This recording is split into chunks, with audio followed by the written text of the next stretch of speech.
Iodometry में हम क्या करते हैं, इनडायरेक्टली एस्टिमेट करते हैं हम जो हमारे पास अननोन सोल्यूशन है। जैसे यहाँ पे हमारे पास है पोटेशियम परमैंगनेट, पोटेशियम परमैंगनेट का अननोन सोल्यूशन है हमारे पास, हमें नहीं मालूम इसकी कंसंट्रेशन क्या है, but after doing this titration we can estimate, we can calculate its concentration. We have put a hypo solution in this spirit जो कि 0.5 मोलर हमने बनाया।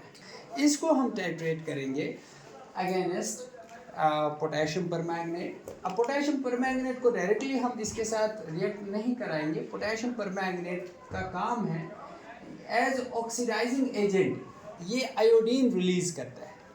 आप देखोगे अभी हम इसके साथ potassium iodide in acidic medium हम डालेंगे तो उससे आयोडीन लिबरेट होगा। उस आयोडीन को हम फिर एस्टिमेट करते हैं, वो आयोडीन फिर इसके साथ हाइपो के साथ मिलके दूसरा कंपाउंड बनाता है।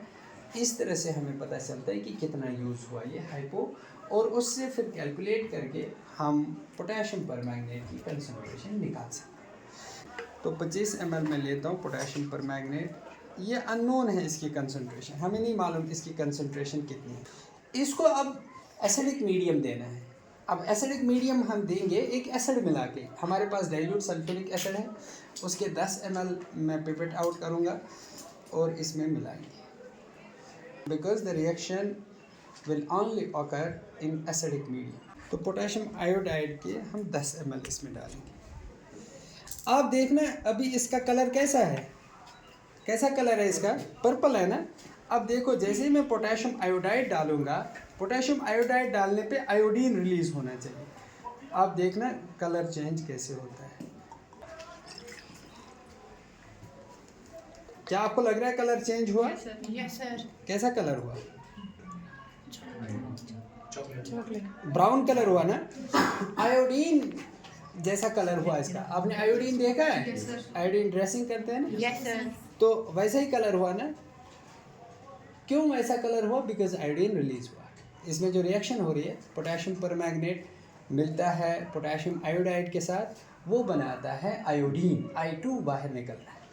अभी टाइट्रेशन स्टार्ट करेंगे, हाइपो डालना शुरू करेंगे। तब तक डालेंगे जब तक ये light yellow, light straw colour का होगा। अब ध्यान दीजिए कलर की तरफ, क्योंकि कलर जो है वो सिग्निफाई करता है एक केमिकल चेंज।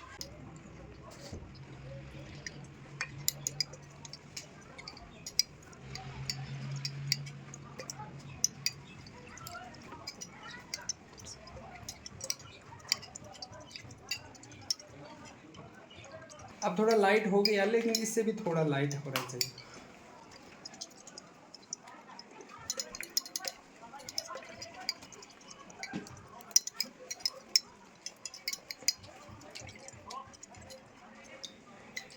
ये देखिए कितना लाइट हुआ। तो कैसा वो डालेंगे,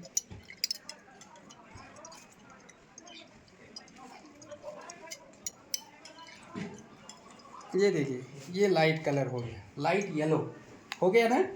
अब हम डालेंगे इसमें स्टार्च इंडिकेटर। स्टार्च का सोल्यूशन फ्रेशली प्रिपेयर्ड स्टार्च है हमारे पास, इसकी 2-4 बूंदें इसमें डालेंगे। आप देखना अब कलर कैसे चेंज होगा।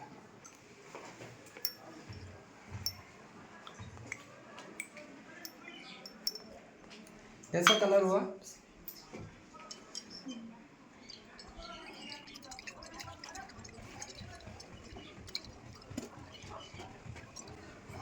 अब ये जो डार्क कलर हमें मिला, डार्क ब्राउनिश या डार्क ब्लू भी आता है इस। अब दोबारा हम टाइट्रेट करेंगे, तब तक टाइट्रेशन जारी रखेंगे जब तक ये कलर गायब नहीं होगा। अब देखो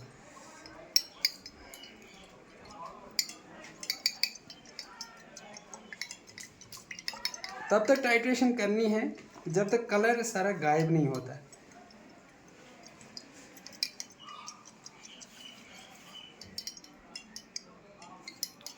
नाउ लुक, गायब हो गया ना कलर। तो इसका मतलब टाइट्रेशन पूरी हो गई, हमें पहले रीडिंग मिल गई। तो पहली रीडिंग जो है वो मिली है हमें 22.7। ये हो गया, एक टाइट्रेशन हमने कर ली। आपको मालूम है, मैंने आपको पहले भी बताया था, हम ट्रिपलेट में करते हैं, 3 बार हम रिपीट करते हैं। पहले हम इसको मीडियम एसिडिक बनाएंगे, उसके लिए हम सल्फ्यूरिक एसिड ऐड कर रहे हैं। 10 ml पोटेशियम आयोडाइड, देखिए कलर चेंज। अब इसको टाइट्रेट करेंगे, तब तक टाइट्रेट करेंगे जब तक लाइट येलो कलर नहीं मिलता है हमें। ये देखिए यहाँ रुकना है। जैसे हमने स्टार्च इंडिकेटर डाला, अब देखिए कलर फिर से चेंज हुआ।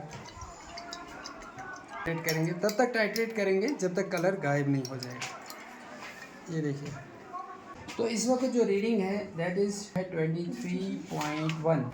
ठीक है, दोबारा से इसके साथ वही करेंगे, एसिड डालेंगे। कोई बात नहीं, क्योंकि ये एक्सेस में ही डालता है। इसका हमें मोलर रेशो नहीं लेना होता है।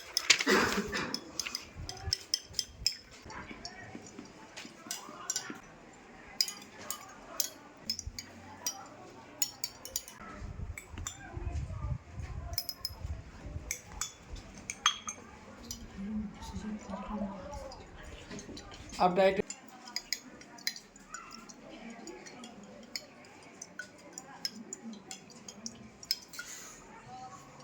देखिए, अभी जो रीडिंग है वो है 23.1। इससे पहले कितनी आई थी? 20.1। इसका मतलब हमें रीडिंग मिली 23.1 ही हमें रीडिंग मिली। अब हम इसकी कैलकुलेशन करेंगे। M1V1 बराबर होता है M2V2। लेकिन यहाँ पे हमें ये देखना है कि मोलर रेशो कितना है। एक हाइपो मॉलिक्यूल कितने पोटेशियम परमैंगनेट मॉलिक्यूल के साथ रिएक्ट कर रहा है, मोलर रेशो हमें देखना है।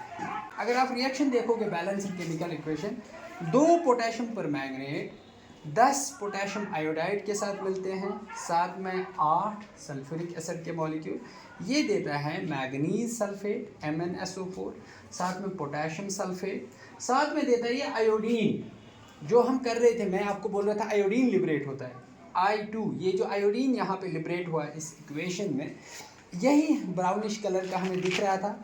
फिर जब हमने इसको टाइट्रेट करना शुरू किया, जैसे हमने पोटेशियम आयोडाइड डाला, उसके बाद टाइट्रेशन हम करते हैं।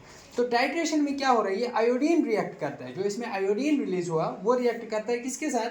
सोडियम थायोसल्फेट हाइपो के साथ। ये इसमें हाइपो है, सोडियम थायोसल्फेट। सोडियम थायोसल्फेट के साथ रिएक्ट करने पे ये सोडियम आयोडाइड बनाता है NaI। अभी तक आयोडीन था, अब आयोडीन रिएक्ट कर रहा है, इसलिए ब्राउन कलर गायब हो रहा है। तो ये बना रहा है सोडियम आयोडाइड और साथ में सोडियम सल्फेट।